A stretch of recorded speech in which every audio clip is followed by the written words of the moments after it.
on Rose, we're going to demonstrate several ways to deal with really long, beautiful hair. Her front hair is the same length as her back, so it's really sometimes difficult to figure out what to do with it. So we're going to demonstrate some ideas on how to deal with long hair that's really long and it's all one length, and how to condense the bun so it's not so big on the back of her head by using a coil bun instead of a quadrant bun.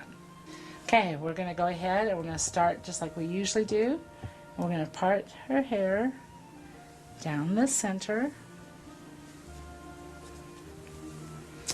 We're going to do the T-parting just like we do on everybody else, where we part to just the back of the ear. And we're just going to contain this hair so we can keep it sectioned. And we'll do the other side as well.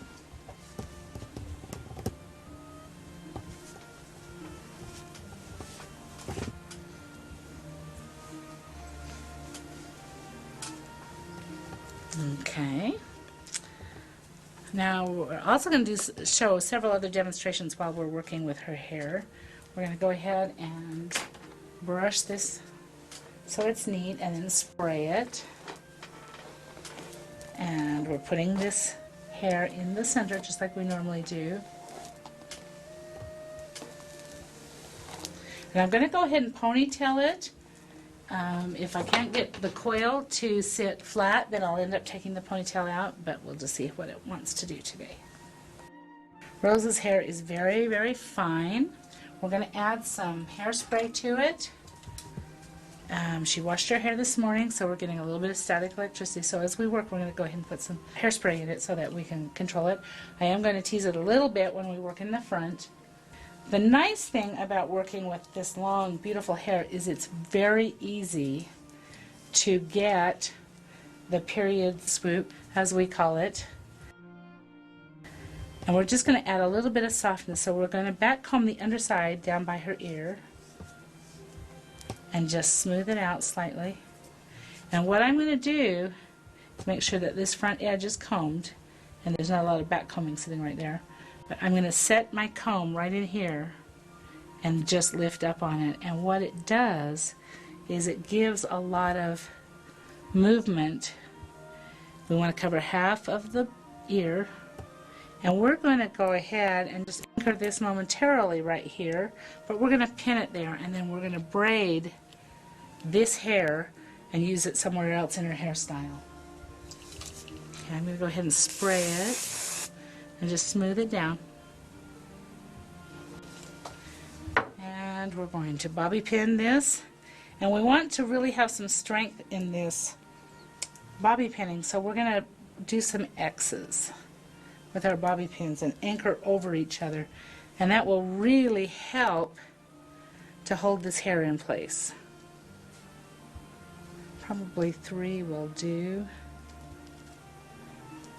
Okay, now the nice features about doing her hair is she can get the really smooth line that goes over her ears. We've given her a little softness right here, and then it just flows beautifully.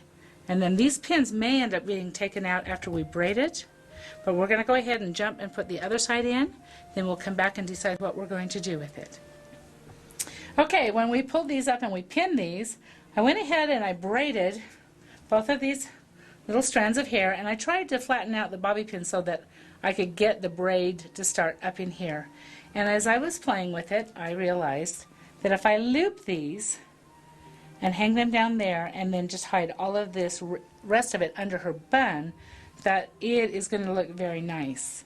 In this period of time, they use a lot of braids in these hairstyles. If she had short layered hair, you could lightly braid this part and then come over the bang and then use the other braids, but they come flat to the head. They never stick away from the head, and they don't stick pointy out of buns, but they do hang really close to the head. And so that's what we're going to do right now. And we're going to pin these in place first. So we're going to do part of the decorating before we even make the bun. But we're going to go ahead and just pin these in. We probably will still remove these pins at the end. So I'm not going to do too much that could interfere with that.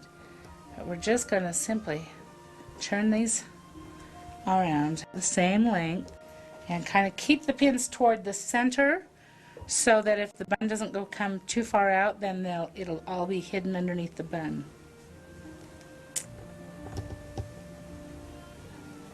Okay, and I'm going to actually just connect these two little braids right here so they just stay just like that. And so you've got these big beautiful loops right here. So I'm going to take this hair now and I'm going to divide it into two sections. If there's more hair, you can do more sections. And I'm going to spray it with hairspray as I go, mostly to help just all the little free ends that kind of glue them into place. I'm just going to start coiling it. And every so often I'm going to put a pin in and I'm going to turn it back so it's going underneath. And then I'm going to cover up this ponytail holder to make sure that the purple doesn't show. In the first row or so, I'm just going to really put pins fairly often.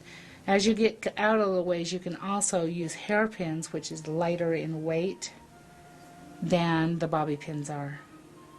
I'm just still coiling this.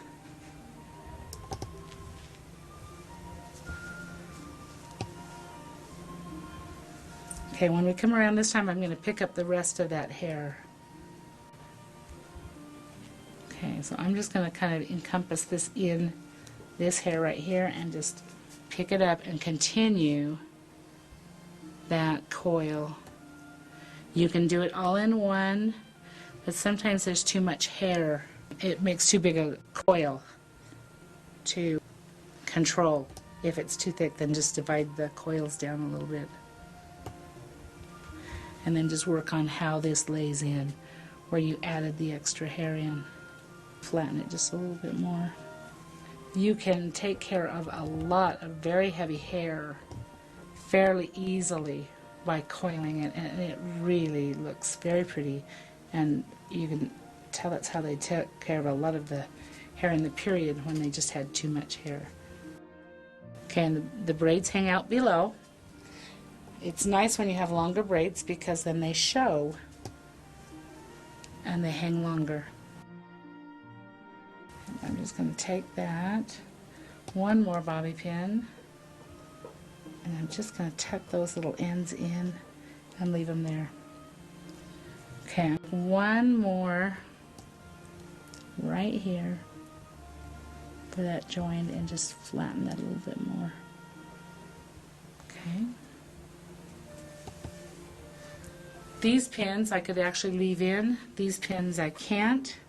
So I'm just going to end up taking them out, and I may have to put a couple of hairpins in there to make sure that sits right where it belongs. And the hairpins work as long as, if you just put them in the way they come, they will fall right out. But if you bend the one leg, it has something to hold on to. And they'll hold very, very strongly as long as you remember to bend the leg. Just remember that you have to unbend the leg to get it back out.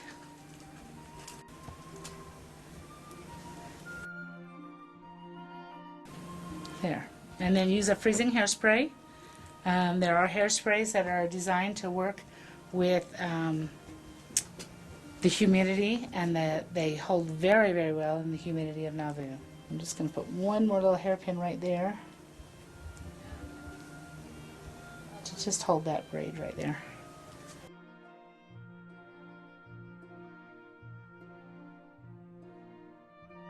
This is an illustration of some styles that have got lots of braids, which we would like you to be a little creative with, but we wanted to illustrate these braids with the bun as compared to the braids that you'll see underneath and you saw in the other hairstyle that she wears. These braids that come out of the bun and hang down free, they detract from the period that this show is set in. If you look here, how these braids lay flat against the head, and they do come out of the bun, but they lay against the head, these are very typical of this time period.